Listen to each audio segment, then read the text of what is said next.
ನಮ್ಮ ಅಪ್ಪನಿಂದ ಇವತ್ತು ಪೊಲೀಸ್ ಸ್ಟೇಷನ್ಗೆ ಹೋಗಿದ್ದಾಯ್ತು. ಅಯ್ಯಲೋ ನಮಸ್ತೆ. ಇವತ್ತು ಬೆಳಗ್ಗೆ ಎದ್ದ ತಕ್ಷಣ ನಮ್ಮ ಟಾಮಣ್ಣನ್ ಮಾತಾಡ್ಸೋಣ ಅಂತ ಹೋದೆ. ನಮ್ಮ ಟಾಮಣ್ಣ ಡ್ರಮ್ ಮೇಲೆ ಆರಾಮಾಗಿ ಕೂತಿದ್ದ. ನಮ್ಮ ಹೊಟ್ಟೆ ಎಷ್ಟು ಉರ್ಸ್ತಾವ್ರೋ ಭಗವತ್ನ ನೋಡಿದ್ರೆ. ಮನೆ ಒಳಗ್ ಬಂದ್ರೆ ನಮ್ಮಮ್ಮ ರೊಟ್ಟಿ ಮಾಡ್ತಾ ಇದ್ರು. ಒಂದ್ ರೊಟ್ಟಿ ತಿನ್ಕೊಂಡು ನನ್ ಕಂದ ಮುಂದ್ ತಗೊಂಡು ನಮ್ಮ ಅಪ್ಪನ ಜೊತೆ ಪೊಲೀಸ್ ಸ್ಟೇಷನ್ಗೆ ಹೋದೆ. ಇನ್ನೊಂದೇನಂದ್ರೆ ಇವತ್ತು ನಮ್ಮ ಅಪ್ಪನಿಂದ ಪೊಲೀಸ್ ಸ್ಟೇಷನ್ಗೆ ಹೋಗಿದ್ದಾಯ್ತು. ಗೈಸ್, ನನ್ನ ಜೀವನದಲ್ಲೇ ಪೊಲೀಸ್ ಸ್ಟೇಷನ್ ಗೇಟ್ ಒಳಗೆ ಹೋಗಿ ಸ್ಟೇಷನ್ ಹೇಗಿದೆ ಅಂತಾನು ನೋಡಿಲ್ಲ. ಏನ್ ಅರ್ಥವೇ ಆಗ್ತಿಲ್ವೇ ಈ ಕೇಸು?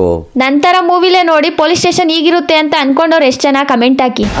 ಪೊಲೀಸ್ ಸ್ಟೇಷನ್ಗೆ ಹೋಗಿದ್ ರೀಸನ್ ಇಷ್ಟೇ, ನಮ್ಮ ಅಪ್ಪಂದು ಪೊಲೀಸ್ ವೆರಿಫಿಕೇಶನ್ ಸರ್ಟಿಫಿಕೇಟ್ ಮಾಡಿಸ್ಬೇಕಿತ್ತು. ಸೊ ಅದಕ್ಕೇನೆ ಹೋಗಿದ್ದು.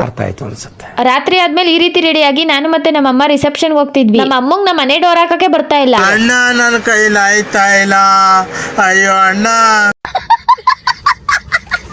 ನಮ್ಮ ಅಮ್ಮಂಗ್ ಹಾಕಕ್ ಬರ್ದೇ ಇರೋ ಡೋರ್ನ ನಾನೇ ಲಾಕ್ ಮಾಡ್ಕೊಂಡು ನಡ್ಕೊಂಡು ಹೋಗಿದ್ದಾಯ್ತು. ಎಲ್ಲಿಗೆ ಹೋಗ್ತಾ ಇದ್ದೀರಾ ಅಂತ ಕೇಳ್ಬೇಡಿ, ಯಾಕಂದ್ರೆ ಮುಂಚೆನೆ ಹೇಳಿದಿನಲ್ಲ. ನಾನು ಮತ್ತೆ ನಮ್ಮ ಅಮ್ಮ ಹಾಗೂ ನಮ್ಮ ಮನೆ ಹತ್ರ ಇರೋರು ಸತತವಾಗಿ 1 ಕಿಲೋಮೀಟರ್ ನಡೆದ ನಂತರ ಉಚಿತವಾದ ಬಸ್ಸಿನಲ್ಲಿ ಪ್ರಯಾಣ ಮಾಡಿ ಬೆಳ್ಳೂರು ಕ್ರಾಸಿಗೆ ಬಂದ್ವಿ. ಇಲ್ಲಿಂದ ಮತ್ತೆ 2 ಕಿಲೋಮೀಟರ್ ನಡ್ಕೊಂಡು ಚೌಟ್ರಿಗೆ ಬಂದ್ವಿ. ಹೊಸ ಜೋಡಿಗಳಿಗೆ ವಿಶ್ ಮಾಡಿ ನೆಕ್ಸ್ಟ್ ನಾವು ಊಟಕ್ಕೆ ಹೋಗೋ ಸಮಯ. ಆ ಸಮಯದಲ್ಲಿ ಇವ್ರು ಸಿಕ್ಕಿದ್ರು. ಇವ್ರು ಯಾರು ಅಂತ ಗೊತ್ತಿರೋರು ಕಮೆಂಟ್ ಹಾಕಿ. ಇವ್ರ ಜೊತೆ ನಾನು ಕೂಡ ಒಂದ್ ಸೆಲ್ಫಿ ತಗೊಂಡೆ. ಆಮೇಲೆ ರಿಸೆಪ್ಷನ್ ಊಟನ ಮಾಡ್ಕೊಂಡು ನೆಕ್ಸ್ಟ್ ನಮ್ಮ ಪಯಣ ಎಲ್ಲಿಗೆ, ನಮ್ಮ ಮನೆಯ ಕಡೆಗೆ ಅಂತ ಅನ್ಕೊಂಡು ನಾವು ಕೂಡ ನಮ್ಮ ಮನೆ ಕಡೆಗೆ ಬಂದ್ವಿ. ನನ್ ಕಂದಮ್ಮ ಇಲ್ದಿದ್ಕೆ ಗೈಸ್ ನಮ್ಮ ಅಮ್ಮ 3-4 ಕಿಲೋಮೀಟರ್ ನಡೆಸ್ಬಿಟ್ಟವ್ರು ಇವತ್ತು. ನನ್ ಕಾಲಂತೂ ಇವತ್ತು ಜುಮ ಜುಮ ಅಂತಿತ್ತು.